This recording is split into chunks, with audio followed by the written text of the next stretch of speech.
A Toolbox production with Baba Yaga Pictures. A toy play presentation of RJ Palma present.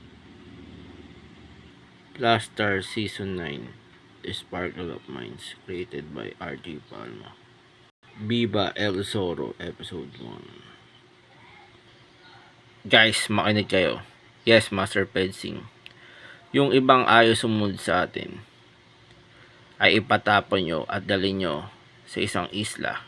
At doon, sapilitan nyo silang pagtrabahuin at paghukayin ng langis sa ilalim ng lupa. Maliwanag ba? Yun ay magiging parusa nila sa ginawa ng pagsaway sa ating utos. Maliwanag ba? Yes, Master Pedsing. Okay, good. Paano nung ayaw pa rin sumunod sa atin kaya ipatapon nila sa isla? E di gugutumin natin sila. Hindi natin sila papakainin ng sapat. Maliwanag ba? Tipirin nyo ang pagkain at pakainin lamang sila ng mga tira-tira. Liwanag ba? Opo, Master Pedsing. Okay, good. Okay guys, makinig kayo. Yes, Son Goku at Master Yoshi. Magiging abala tayo ngayon sa pagsasanay na gagawin natin dito sa loob ng templo.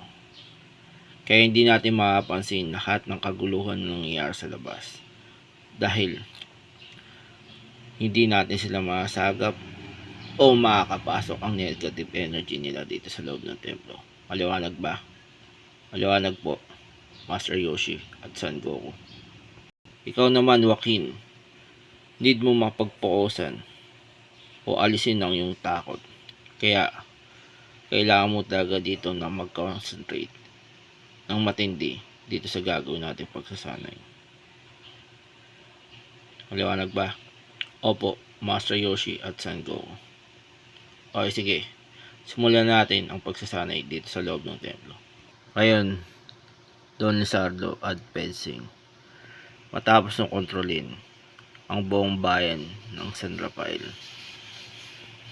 dahil hawak na ninyo ang malaking supply ng langis sa buong bansa at mas mabebenta pa nito ninyo ng malaki ito sa mga karatig isla, bayan at bansa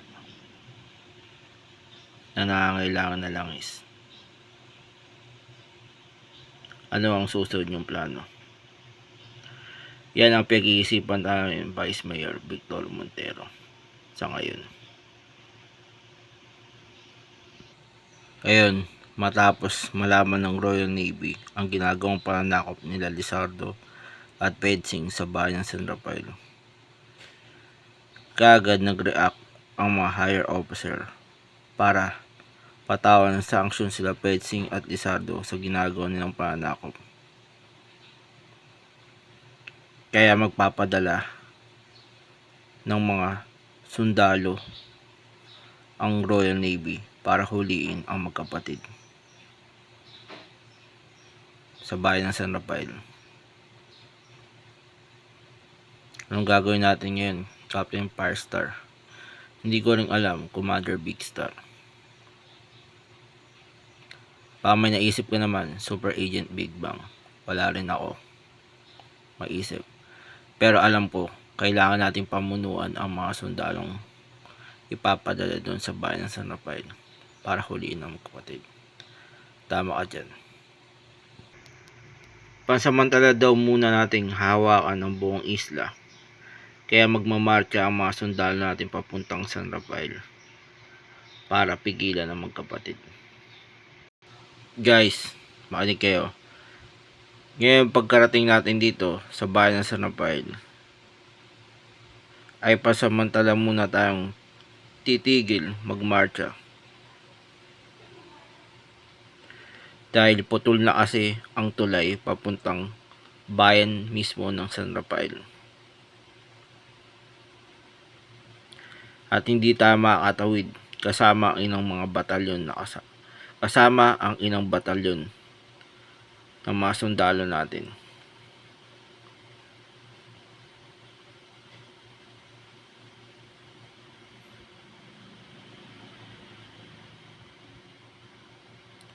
Buti na lamang nakita natin kaagad ang ganitong sitwasyon na putol na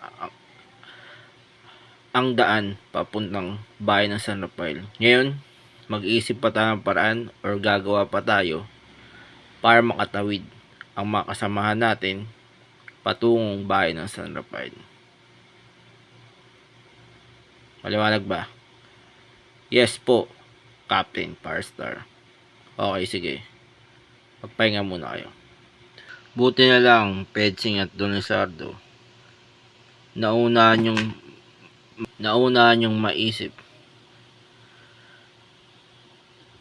na putulin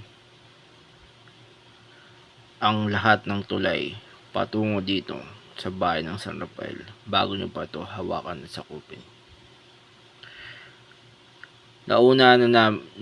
Naisip namin yan na posible kasing gumanti sa gagawin namin ang Royal Navy.